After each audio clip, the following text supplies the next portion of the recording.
2072 को मर्म भावना र शहीदहरूको बलिदानले स्थापित संघीय लोकतान्त्रिक गणतन्त्रात्मक व्यवस्था अनुसार मध्य प्रदेश सरकार आफ्नो संवैधानिक दायित्व निर्वाह गर्दै आएको बेहोरा जानकारी गराउन चाहन्छु। र अहिले म मुख्यमन्त्री भइसकेपछि मेरो नेतृत्वमा रहेको सरकारले पनि त्यो स्पिरिट भन्दा रत्तिभर पनि टसमस हुने छैन। संविधानको धारा 168 को 2 बमोजिम मिति 2082 साल असोज 29 गते मध्य प्रदेशको मुख्यमन्त्रीमा मान्य जितेन्द्र प्रसाद सोनार नियुक्ति हुनुभएको थियो। उहाँको नेपालको संविधान धारा 168 को उपधारा 4 बमोजिम विश्वासको मत प्राप्त गर्नको लागि मिति 2082 साल 22 गते व्यवस्था मिलाइदिनु हुन भनी माननीय मुख्यमन्त्रीज्यूले प्रदेश सभाका सभामुखलाई सम्बोधन गरेर 2082 साल 22 गते शनिबारका दिन तपाईको 1 बजे सदन प्रदेश सभाको बोलाइएको बेहोरा जानकारी गराउन चाहन्छु। 1 बजे बोलाइएको प्रदेश सभाको बैठक सत्ता गठबन्धन तत्कालीन सत्ता गठबन्धनको आन्तरिक कुराहरू नमिलेको कारणले गर्दा झण्डै 2 बजेपछि प्रदेश सभाको सदन सञ्चालन भएको बेहोरा पनि अवगतै होला। त्यसो भएको कारणले गर्दा जब 22 गते सभामुखज्यू र प्रदेश सभाको कार्यसूची एउटा मात्र भएको थियो, एउटा मात्रै रहेको थियो, त्यो भनेको विश्वासको मतको कार्यसूची मात्रै थियो। जब सदन लागिसकेपछि बैठक बसिसकेपछि माननीय सभामुख रामचन्द्र मण्डलज्यूले उहाँले कार्यसूचीमा प्रवेश गराउँदै माननीय मुख्यमन्त्री तत्कालीन माननीय मुख्यमन्त्री जितेन्द्र प्रसाद सोनलजीलाई विश्वासको मत सम्बन्धी प्रस्ताव सदनमा पेश गर्न उहाँले अनुमति दिनुभयो। माननीय तत्कालीन मुख्यमन्त्रीज्यूले सदनमा विश्वासको मत सम्बन्धी प्रस्ताव प्रस्तुत गर्नुभयो र त्यसमा उहाँले प्रस्ताव प्रस्तुत गर्ने बेलामा सम्पूर्ण राजनीतिक शक्ति दल र 107 जना माननीयहरूलाई उहाँले विश्वासको मत दिनको निम्ति आह्वान गर्नुभएको थियो, जो उहाँको सकारात्मक पक्ष हो। तथापि दलको आफ्नो दलीय बैठक र निर्णयको विषयहरू मात्रै दलको प्रतिनिधिबाट प्रदेश सभामा राख्ने विषय तपाईहरुलाई जानकारी नै छ।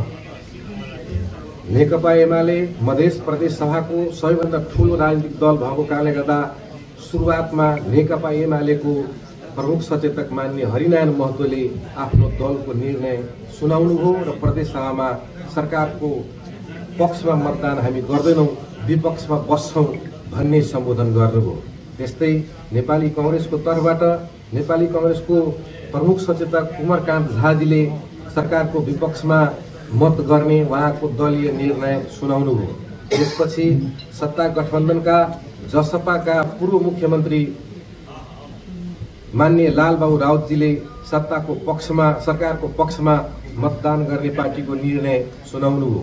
त्यसपछि जनमत पार्टीको तर्फबाट पार्टीको दलको प्रमुख सचेतक चन्दन सिंहजीले सरकारको पक्षमा मतदान गर्ने आफ्नो पार्टीको निर्णय सुनाउनुभयो। नेकपा माओवादी केन्द्रका दलका नेता भरतप्रसाद शाहजीले सरकारको पक्षमा मतदान गर्ने आफ्नो दलको निर्णय सुनाउनुभयो। लोकतान्त्रिक समाजवादी पार्टीका दलका नेता मान्य जैनुल राइमजीले आफ्नो दलको सरकारको पक्षमा मतदान गर्ने प्रस्ताव सुनाउनुभयो। त्यस्तै एकीकृत समाजवादीका दलका नेता गोविन्द नेपालीज्यूले पनि सरकारको पक्षमा मतदान गर्ने बेहोराको निर्णय सुनाउनुभयो। त्यस्तै नागरिक उन्मुक्ति पार्टीको तर्फबाट पनि माननीय उर्मिला सिंहजीले उहाँले सरकारको पक्षमा मतदान गर्ने आफ्नो दलको निर्णय सुनाउनुभयो। त्यो सुनाइसकेपछि माओवादी केन्द्रको तर्फबाट 2 जना माननीयले तपाईको चाहिँ नि सदनबाटै उठेर एकजनाले धेरै कराइसकेपछि मलाई रोस्टम चाहियो भनिसकेपछि त्यो दिन तपाईको चाहिँ नि कार्यव्यवस्था परामर्श समितिमा पनि यस्ता विषयहरू सायद छलफल गरेको भएको कारणले गर्दा रहबर अन्सारीले सायद त्यो मञ्च पाउनु भएको रोस्टम पाउनु भएको हो र उहाँको गतिविधिको बारेमा आज आम सञ्चार माध्यमबाट श्रमजीवी पत्रकारहरूबाट ती विषय आम नेपाली जनता र प्रदेशवासी जनतालाई सर्वसूचित भइसकेको छ। उहाँले यो सरकार हामीले बनाएको सरकार होइन। नेकपा माओवादी केन्द्रका फ्लोर क्रस गरेका माननीय रहबर अन्सारीजीको सदनको प्रस्तुति यो अहिलेको माननीय जितेन्द्र सोनलजी मुख्यमन्त्री रहेको सरकार यो हामीले बनाएको सरकार होइन, केन्द्रले बनाएको सरकार हो, कुनै अदृश्य शक्तिले बनाएको सरकार हो। त्यसो भए कारणले गर्दा यो सरकारलाई म विश्वासको मत दिन्न, कुनै पनि सरकारलाई विश्वासको मत दिन्न भनिसकेपछि लगत्तै त्यसै पार्टीका नेकपा माओवादी केन्द्रकै अर्को माननीय माला कर्णले पनि रहबर अन्सारीजीको अभिव्यक्तिमा समर्थन जनाउँदै म पनि यो सरकारलाई विश्वासको मत दिँदैन, कारण यहाँहरूलाई थाहै छ। त्यसो भएपछि जब दुईजना माननीयज्यूहरूले फ्लोर क्रस गरिसकेपछि यो सबैलाई थाहा छ कि जम्मा 54 जना संख्या मात्रै भएको उहाँको तपाईको चाहिने सरकारको बहुमत थियो।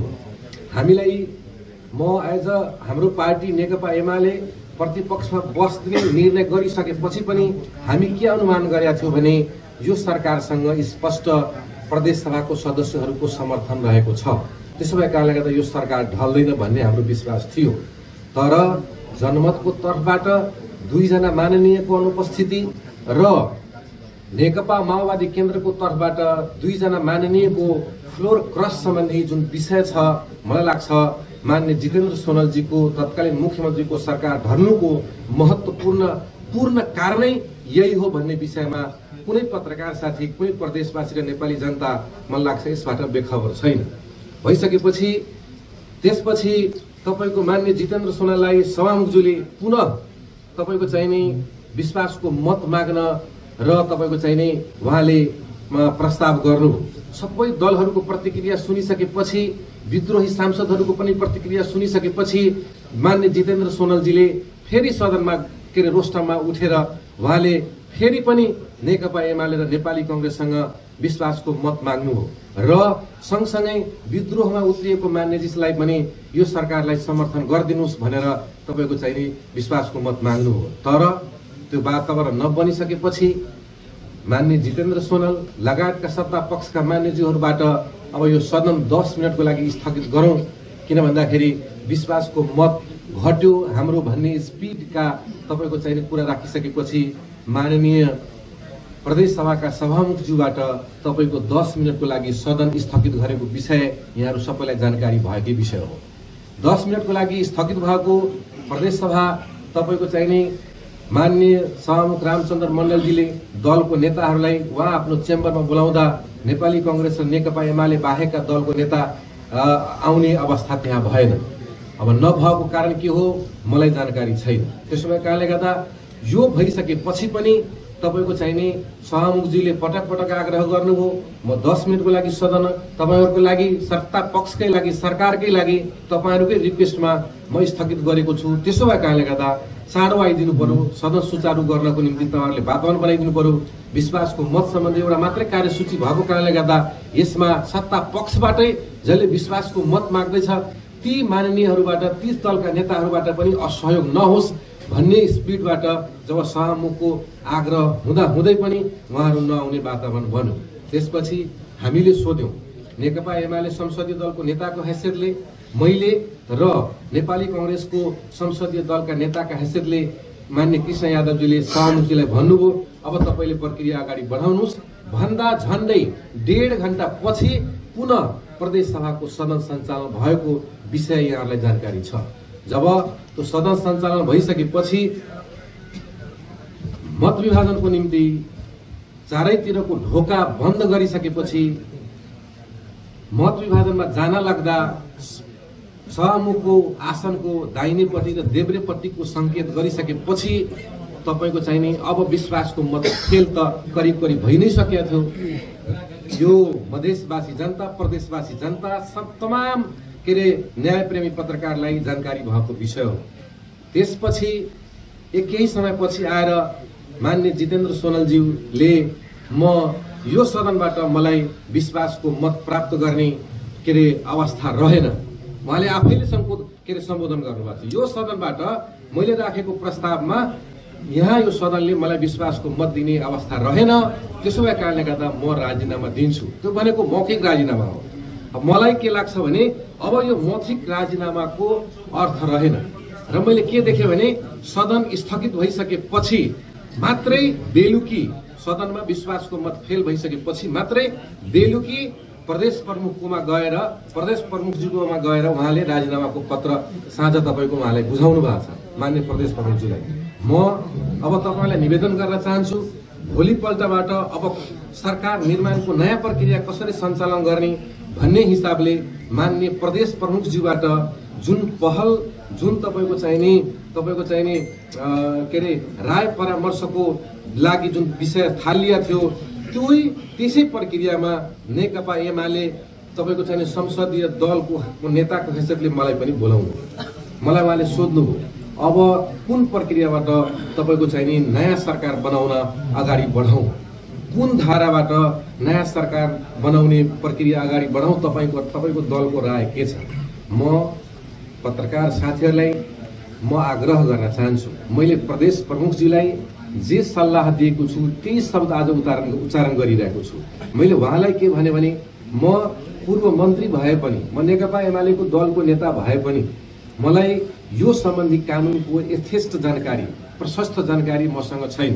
त्यसो भए कारणले गर्दा अहिले बनेको सरकार विगतमा बनेको सरकार त्योभन्दा अगाडिको सरकार संविधान अनुरूप संविधान सम्बद्ध बनेको कारणले गर्दा अबको भावी तपाईँको सरकारको निकास के हुन्छ, सरकार गठनको प्रक्रिया के हुन्छ, त्यसको निम्ति तपाईँले यहाँको सरकारको न्यायाधिवक्ता होला आधिकारिक रूपमा उहाँसँग परामर्श लिनु पर्यो।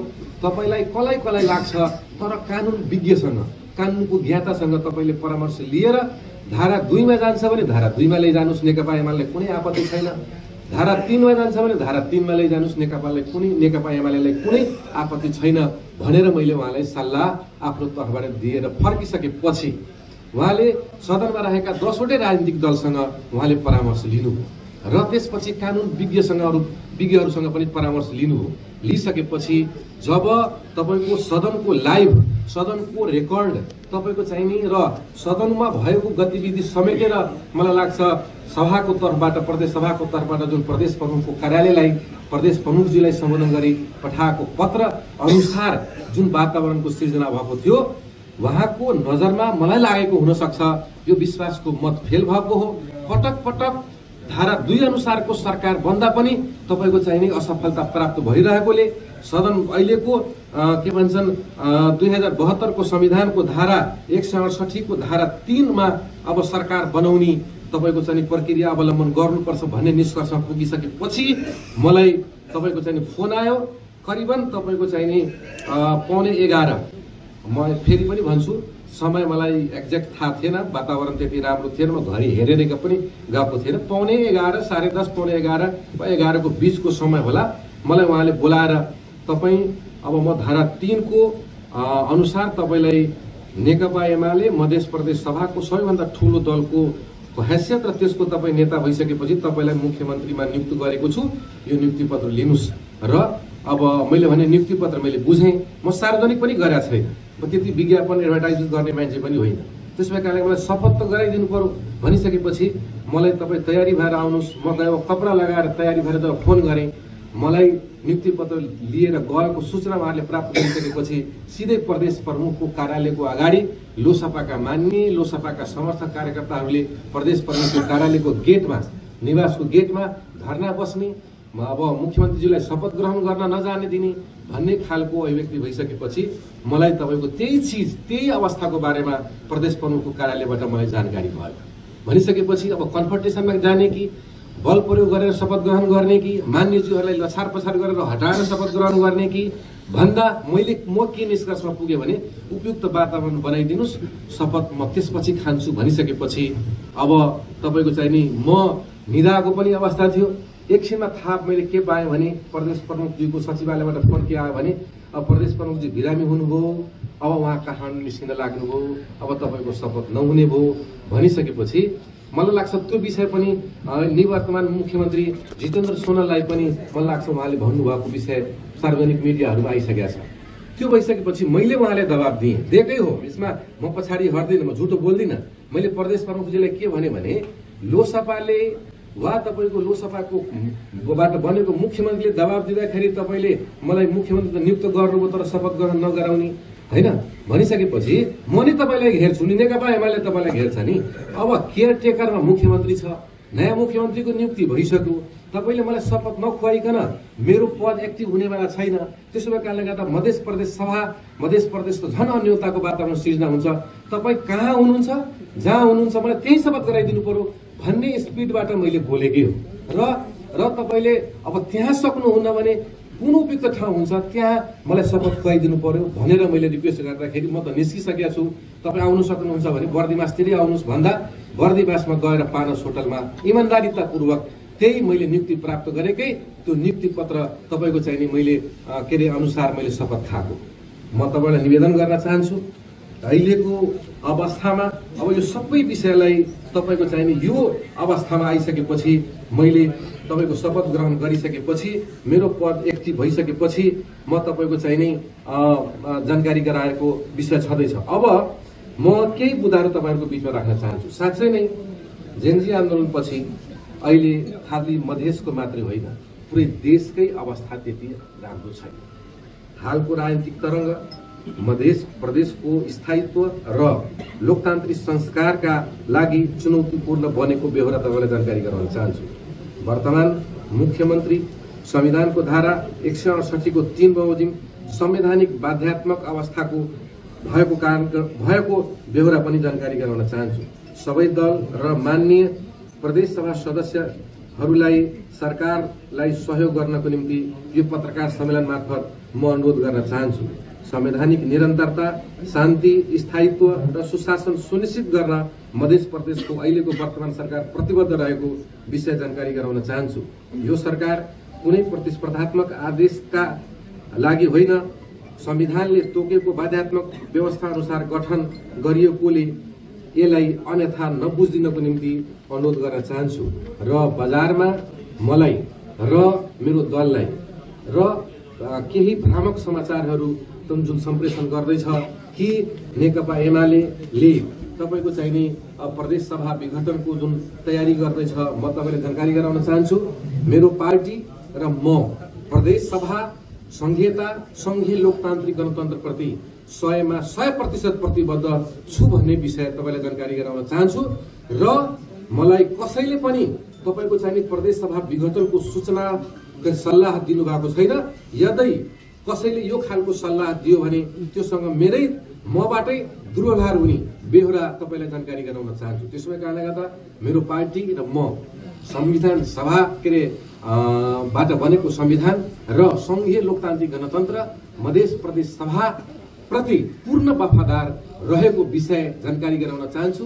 यसको विषयमा कुनै तपाईँको चाहिँ नि भ्रामक न्युजहरू अहिले त तपाईँको चाहिँ सामाजिक सञ्जालमा विभिन्न खालका स्टेटसहरू अहिले सामाजिक सञ्जालको तपाईँको चाहिँ नि कन्ट्रोलै छैन राज्यसँग। त्यसो भएका कारणले गर्दा कुनै खालको समाचार तपाईँको फेसबुक सामाजिक सञ्जालमा स्टेटस आयो भने त्योलाई नै आधार बनेर आम तपाईँ श्रमजीवी पत्रकार साथीहरूले दृष्टिकोण नबनाइदिनको निम्ति म अनुरोध गर्न चाहन्छु। र त्यो सम्बन्धी केही छ भने मेरो नम्बर 98 540 29951 मेरो एउटा मात्रै नम्बर छ। त्यो नम्बरबाट सम्पर्क गरेर मात्रै मेरो बारेमा, मेरो समाचारको बारेमा, मसँग सम्बन्धित समाचारको बारेमा दृष्टिकोण बनाउनको निम्ति र छाप्नको निम्ति अनुरोध गर्दै म अब पत्रकार साथीहरूलाई आफ्नो तर्फबाट राखेको कुराहरू राखिसकेपछि यो फ्लोर ओपन गरेको विषय जानकारी गराउन चाहन्छु। र योसँग सम्बन्धित तपाईहरूलाई कुनै पनि प्रश्न छ भने मसँग के अरे व्यवस्थित तरिकाले, क्रमिक तरिकाले मसँग प्रश्न सोध्दा हुन्छ। आज हिजो तपाईकै अब शपथ ग्रहणकै प्रकरणको कारणले प्रदेश प्रमुखज्यूलाई हटाइयो, एउटा कुरा तपाईँको धारणा के? त्यसै गरी अहिले कृष्णजी सहित 73 जना सांसदको सर्वोच्च अदालतमा यो करिब मुद्दा दर्ता गराउने एउटा त्यो अर्को राप्रपाले खास गरेर त्यो उहाँकै दलको होला तर तपाईँसँग पनि सरोकार हो राजेन्द्र लिङ्गदेलजीको हिजो होइन तिनै दिइहाल्नु न अनि राजेन्द्र लिङ्गदेलजीले आफ्नो पार्टीलाई फिर्ता बोलाइसकेको मेरो सहमति छैन भनिसकेपछि को अवस्था यो अहिलेको सरकार सम्माननीय प्रधानमन्त्री सुशीला कार्की जुन हुनुहुन्छ र उहाँको क्याबिनेट जुन छ त्यो कुन प्रक्रियाबाट आएको सरकार हो यो सबैलाई थाहा छ। फर इक्जाम्पल तपाईँले जुन भन्नुभयो कि तपाईँको नियुक्तिको कारणले गर्दा प्रदेश प्रमुखजीलाई पदमुक्त गरिया हो, त्यस्तो होइन। म नियुक्ति भइसके भन्दा अगाडि पनि सम्पूर्ण विभिन्न देशका राजदूतहरूलाई फिर्ता बोलाइएको छ। भनाइको तात्पर्य के हो भने ती राजदूतहरूको कुनै दोष थिएन नि, यो त्योसँग जोड्नु होइन, सरकारको इन्टेन्सनसँग जोड्नु हो। सरकारले नै केन्द्रीय सरकारले नै यो संहिता खारिज गरेको पटक पटकको हल्ला त तपाईँले सुन्नु भएको छ र यो प्रदेश सभा खारिज गर्ने पटक पटकको हल्ला सुन्नु भएको छ। भनिसकेपछि अहिले यो अवस्थामा प्रदेश प्रमुखलाई पदमुक्त गर्नु भनेको झन संहिताप्रति संशय उत्पन्न गराउनु भन्ने मैले ठानेको छु भन्ने विषय तपाईँलाई राखेँ। अब दोस्रो विषय के थियो? अहिले मुद्दा दर्ता भयो। म तपाईँलाई के जानकारी गराउन चाहन्छु भने नेपाली कांग्रेसको नेतृत्वमा म हाम्रो पार्टीको केन्द्रीय नेतृत्व र हाम्रो पार्टीको प्रदेश नेतृत्वले सरकारमा जान खोजेको हो। धारा 2 अनुसारको दाबी पनि प्रस्तुत गरिसकेको हो। तपाईँलाई थाहा छ प्रदेश प्रमुखज्यूले जब माननीय सतीश कुमार सिंहजीको सरकार तपाईँको चाहिने को विदाई भइसकेपछि जुन प्रक्रिया आह्वान गर्नुभएको थियो त्यसको पत्र पनि दर्ता गराएकै हो। नेकपा एमालेको दलको नेताको हस्ताक्षर, नेपाली कांग्रेसको दलको नेताको हस्ताक्षर र जनमतको दलको नेताको हस्ताक्षर सहितको पत्र हामीले प्रदेश प्रमुख कार्यालयमा दर्ता गराएकै हो। पछि उहाँ जनमत युटर्न भइसकेपछि आफ्नो बोली र आफ्नो सिग्नेचर फिर्ता लिइसकेपछि उहाँले मान्य जितेन्द्र सोनलजीको नेतृत्वमा सरकार बनाउनु भएको हो। भनिसकेपछि नेपाली कांग्रेसको नेतृत्व पनि सरकारमा जान चाहेकै हो। त्यसै कारणले गर्दा म अहिले के बताउन चाहन्छु भने अब यहाँ भएका तपाईँको अधिकांश बहुमतमा 99%ले तपाईँहरूले भन्नुहुन्छ कि 2 दुना 5 हुन्छ भनिसकेपछि बहुमतले 2 दुना 5 बनाउन सक्दैन, बहुमतले 2 दुना तपाईँको चाहिँ 6 बनाउन सक्दैन। सत्यको ठाउँमा तपाईँको 1 जना मात्रै भयो भने 2 र 2 4 हुन्छ। त्यसै कारणले गर्दा बहुमतले के भन्नुभयो यो नियुक्ति प्रक्रियाप्रति त्योसँग हाम्रो खास सरोकारको विषय होइन। अब यो सम्बन्धी उजुरी परेको छ भने सर्वोच्च अदालतको व्याख्या के हुन्छ त्यो महत्त्वपूर्ण चिज हो। निवेदन दिन पाउनु हो उहाँहरूले। सर्वोच्च अदालतको व्याख्या यो संविधानको मर्म विपरीत यदि अहिलेको वर्तमान मुख्यमन्त्रीको नियुक्ति भएको छ भने म तपाईँलाई भन्छु रतिभर पनि म तपाईँको चाहिने विलम्ब गर्दिनँ र सर्वोच्च अदालतको निर्णय अनुसार तपाईँको चाहिने आफ्नो उहाँको निर्देशन अनुसार म आफ्नो गतिविधि अगाडि बढाउँछु। म निवेदन गर्न चाहन्छु विगतमा सर्वोच्च अदालतले गरेको निर्णयको विरुद्ध पनि नाराबाजी भएकै हो।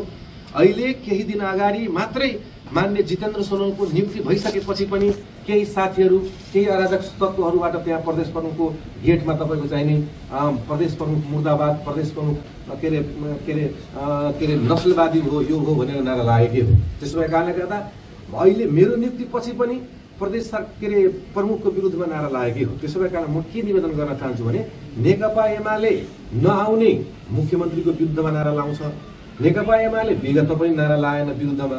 हामीले लोकतन्त्र, हामीले संविधान, संघीय लोकतान्त्रिक गणतन्त्र र संविधानको जे विषयवस्तु उल्लेख छ, जे धारा उल्लेख छ त्यसलाई अनुसरण गर्ने पार्टी हो। रह्यो अब राप्रपाको विषय हामीले पूर्व माननीय हामी राजेन्द्र लिङ्गदेनसँग सोधेर हामी सरकारमा लग्या होइन। प्रदेश सभामा मान्य कञ्चन बिच्छा उहाँ आफ्नो दलको नेता हो, उहाँ प्रदेश सभाको सदस्य हो, उहाँलाई सोध्यौँ म सरकारमा सहभागी हुन्छु भनिसकेपछि सरकारमा सहभागी गरेको र त्यो जे विषय छ त्यो उहाँको पार्टीको तपाईँको सार्वभौम अधिकारको विषय हो। म यो विषयमा धेरै पढ्न चाहन्छु। सचिवको विषयमा त मैले धेरै बोल्नु परेन नि। यो त कस्तो छ भने यो त तपाईँको के नजिर छ छैन भन्ने विषय त मसँग सरोकारित होइन, मेरो नियुक्तिसँग सरोकारित हो र म त नियुक्ति प्राप्त गरिसकेपछि अब फेरि सर्वोच्चले अर्को निर्णय गरिसकेपछि म त त्यही मान्ने। म त फेरि पनि भन्छु म त्यही प्रदेश प्रमुखजीबाट जितेन्द्र सोनलको नियुक्ति हो त्यो वैधानिक हो।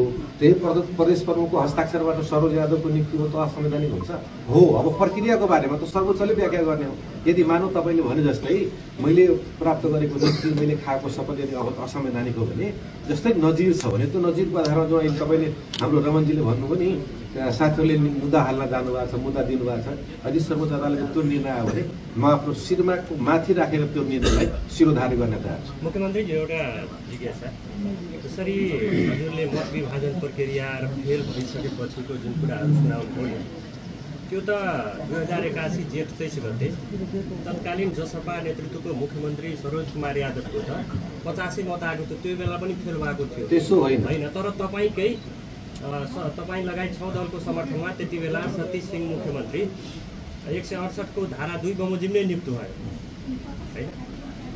अब यो त के अरे शैलेन्द्रजी, यो तपाईँले झन् जान्ने विषय हो म भन्दाखेरि। तपाईँले यस्ता धेरै न्युजहरू लेख्नु भएको छ, म तपाईँले बताउँछु। धारा संविधानको धारा 168 को 2 अन्तर्गत बनेको सरकारले विश्वासको मत प्राप्त नगरेको भन्ने छैन। सरोज यादवले विश्वासको मत प्राप्त गरेको छ। अब काम गर्दै जाँदाखेरि उहाँको कार्यशैलीप्रति, उहाँको व्यवहारप्रति, सरकारको रवैयाप्रति असन्तुष्ट भएर कुनै राजनीतिक दलले आफ्नो समर्थन फिर्ता लियो भने त्यो विश्वासको मत नपुगेको भन्ने हुँदैन। सुन्नुहोस् है, त्यसो कारणले गर्दा विगतमा रहेको जसपा नेतृत्वको सरकारले तपाईँको चाहिँ धारा 2 अन्तर्गतको नियुक्ति भएको र विश्वासको मत प्राप्त गरेको हो। त्यसपछि कुनै दलले समर्थन फिर्ता लिइसकेपछि त्यसको वैधानिक बाटो अनुसार गएको, त्यो तपाईँको धारा 2 अन्तर्गतको सरकारले विश्वासको मत प्राप्त नगरेको भन्ने चिज जाँदैन। एकछिन अब रह्यो सतीश सिंहजीको कुरा। सतीश सिंहजीको पनि त तपाईँको धारा 2 अन्तर्गतै तपाईँको हामी नै सरकारमा सहभागी भएकै हो र उहाँले विश्वासको मत राख्नुभयो। 54 जना मात्रै सङ्ख्याको विश्वास उहाँले प्राप्त गर्नुभएको थियो। 53 अल्पमत हुन्छ, 54 मात्रै बहुमत हुन्छ र माननीय सतीश सिंहजी मुख्यमन्त्री भएको बेला 54 सदस्यको तपाईँको चाहिँ समर्थन प्राप्त गरेको विश्वासको मत उहाँले प्राप्त गर्नुभएको थियो। फेरि पछि गएर नेपाली कांग्रेसले समर्थन फिर्ता लिनुभयो, त्यसपछि नेकपा एमाले लियो, त्यसपछि लोकसभाले लियो।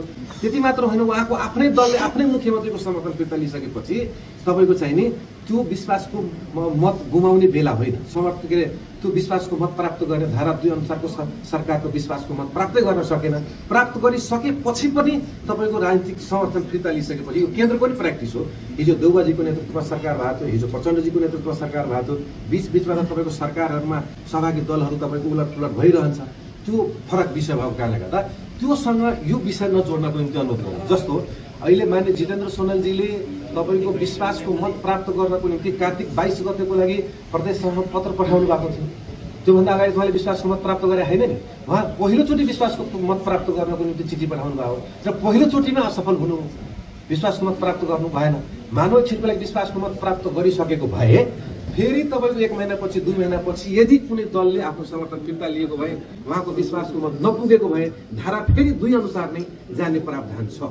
तर पहिलोचोटिमै विश्वासको मत प्राप्त नगरिसकेपछि धारा 3 प्रभावित हुन्छ भन्ने चिज मलाई लाग्छ प्रदेश प्रमुखज्यूले निष्कर्ष पुगिसकेपछि यो नियुक्तिको प्रक्रिया अगाडि बढ्यो। तपाईको कुरामा के भयो भने सभामुखजीले विश्वासको मत उहाँले बोल्नु भएको थियो, जब राजीनामा दिएपछि सभामुखजीले अब विश्वासको मत लिने अवस्था रहेन, स्थगित भयो र तपाईहरुले भन्नुहुन्छ कि विश्वासको मत फेल भयो। यसलाई कसरी लिनु भएको छ? फेरि पनि म भन्छु, सदनमा विषयवस्तु रेकर्डेड छ हैन। मसँग सरोकारित विषयमा मैले जवाब दिने हो हैन, सदनसँग सरोकारित विषयमा सभामुखजीले जवाब दिने हो हैन, नियुक्तिको विषयमा छ भने त्यो प्रदेश प्रमुखजीले जवाब दिने हो हैन, कानुनको विषयमा छ भने मैले जानेको मात्रै भन्ने हो तपाईलाई, यसको म विज्ञ पनि होइन। त्यसै कारणले गर्दा मेरो आफ्नो दलको विश्लेषण मात्रै तपाईलाई भने हो हैन।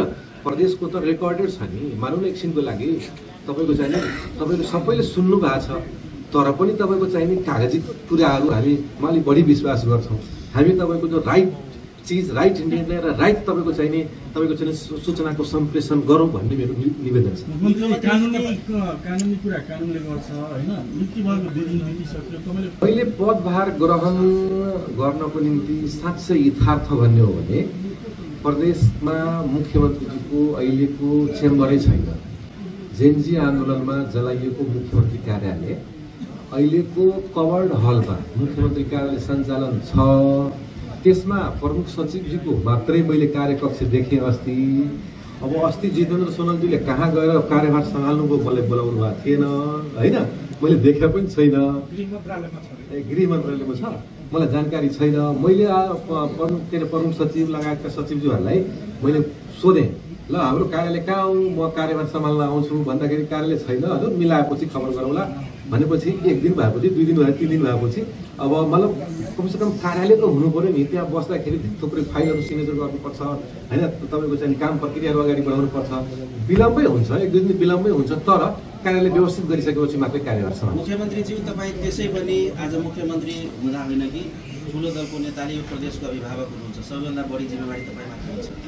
जुन किसिमले जेनजी आन्दोलनपछि संहिता बचाउन, मधेस बचाउन सर्वदलीय सहमति हुनुपर्छ, किनभने दलीय सहमति बिना सत्ता र प्रदेशमा पनि चल्दैन।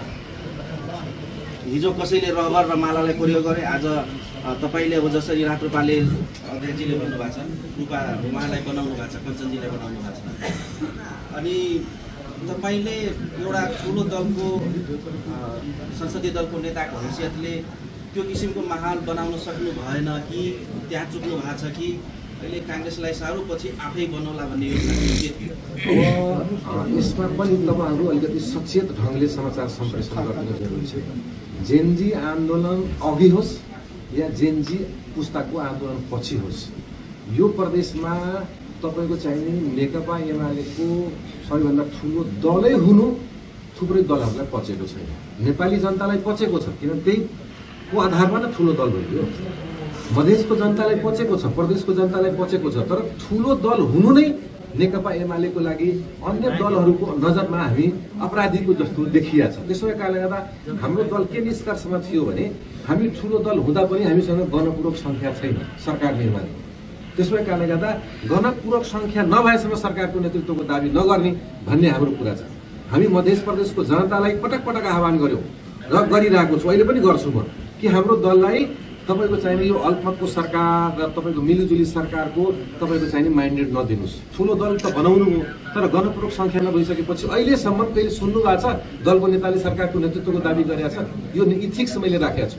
अब तपाईँको चाहिने अन्य दलहरूले तपाईँको चाहिने मुख्यमन्त्री बन्न, तपाईँको चाहिने के अरे सरकारको नेतृत्व गर्न के अरे इच्छा गरिसकेपछि, नेकपा एमालेसँग प्रस्ताव राखिसकेपछि त्यो त नेकपा एमालेको सार्वभौम अधिकार न हो म दललाई प्रधानमन्त्री के अरे मुख्यमन्त्री बनाउन सहयोग गर्ने कि नगर्ने। त्यसै कारणले गर्दा म हजुरलाई निवेदन गर्न चाहन्छु, विगतमा जसपाले पनि हामीसँग सहयोग माग्यौँ, हामीलाई ठिकै लाग्यो होइन, संहितामा उहाँको अमूल्य योगदान छ। त्यसो भए उहाँको नेतृत्वमा विगतमा 5 वर्षमा सरकार पनि थियो, फेरि पनि उहाँको नेतृत्वमा सरकारमा बनाइदिउँ भनेर मुख्य भूमिका खेल्ने मुख्य तपाईँको चाहिने के अरे प्रमुख पार्टी नै नेकपा एमाले हो। त्यसपछि तपाईँको उहाँको कार्यशैलीप्रति केही चिजहरू उठ्यो, सरकार के अरे विभिन्न दलहरूले समर्थन फिर्ता लिए, उहाँको सरकार ढल्यो।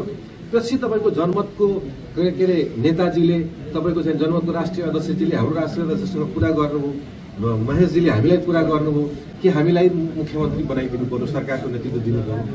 हामीलाई ठिकै लाग्यो, किन भन्दाखेरि मधेसको ताजा ग्यानमेट के अरे माइन्डेड लिएर आएको छ, उहाँलाई बनाइदिँदाखेरि केही नयाँ गर्न पाइन्छ कि भन्ने थियो मलाई होइन। त्यो भइसकेपछि जनमतको नेतृत्वमा पनि सरकार बनाउन सबैभन्दा अहम भूमिका कसको थियो भने नेकपा एमालेको थियो। हामी उहाँलाई पनि बनाइदिएको।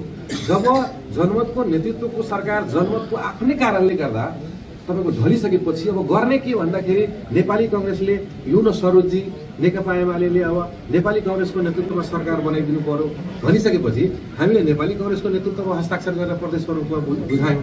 भनिसकेपछि मलाई हजुरले यो तपाईँलाई आफ्नै इच्छा थियो बन्ने भनेर आरोप लगाउन मिल्दैन। त्यसै कारणले गर्दा जब तपाईँको सतीश सिंहजीको सरकार फेल खाइसकेपछि मैले नै प्रदेश सभामा के आह्वान गरेको थिएँ, रमनजीले मलाई रेकर्ड लिनुभएको थियो, मैले अब यो प्रदेश सरकार अब सर्वदलीय सहमतिको सरकार बनाउनु पर्छ, त्यसको नेतृत्व मैले गर्नुपर्छ भनेको छैन, तर सर्वदलीय सहमतिको सरकार बनाउनु पर्छ। अब नेतृत्व गर्न काङ्ग्रेस रुचाउनु हो, काङ्ग्रेसको काम थियो मेरो नेतृत्वमा बनिसकेपछि बन्ने भइसकेपछि सबै दललाई मिलाउने। मलाई तपाईँको कुनै दलले ल तपाईँ अगाडि बढ्नुहोस् भन्दाखेरि म सर्वदलीयको स्वरूप दिनको निम्ति प्रयास पहल नगरेको भए उहाँलाई आरोप लगाउन सक्नुहुन्थ्यो, तर मलाई त त्यो अवसरै प्राप्त भएको छैन। अहिले तपाईँले धारा 3 अन्तर्गत यो बाध्यात्मक अवस्थामा फेरि पनि भन्छु म, मेरो रहरले भएको होइन, संविधानले मलाई दिएको यो मुख्यमन्त्री पद पाइसकेपछि सङ्घीय लोकतान्त्रिक गणतन्त्र प्रदेश सभाप्रति पूर्ण निष्ठापूर्वक रही मधेसी जनता प्रदेशवासी जनताप्रति र नेपाली जनताप्रति पूर्ण निष्ठापूर्वक रही म काम गर्छु, जति दिन हुन्छु त्यति दिन गर्छु। र म फेरि पनि भन्न चाहन्छु, यदि तपाईको मैले विश्वासको मत यति मेहनत गर्दा पनि प्राप्त गर्न सकिन भने वा सर्वोच्च अदालतले तपाईको मेरै बारेमा मेरो नियुक्तिको बारेमा तपाईको केही अप्रिय निर्णय गर्नुभयो भने म तपाईको त्यसको विरुद्धमा मेरो दलले नारा जुलुस गर्नेवाला छैन। त्यही दिन म तपाईको सहजै यो सत्ता तपाईको हस्तान्तरण गर्नको निम्ति तयार हो। त्यो संस्कार बोकेको पार्टी र त्यो संस्कार बोकेको म व्यक्तिगत रूपमा मेरो मान्छे भएको कारणले गर्दा यसलाई यसै ढङ्गले बुझिनको निम्ति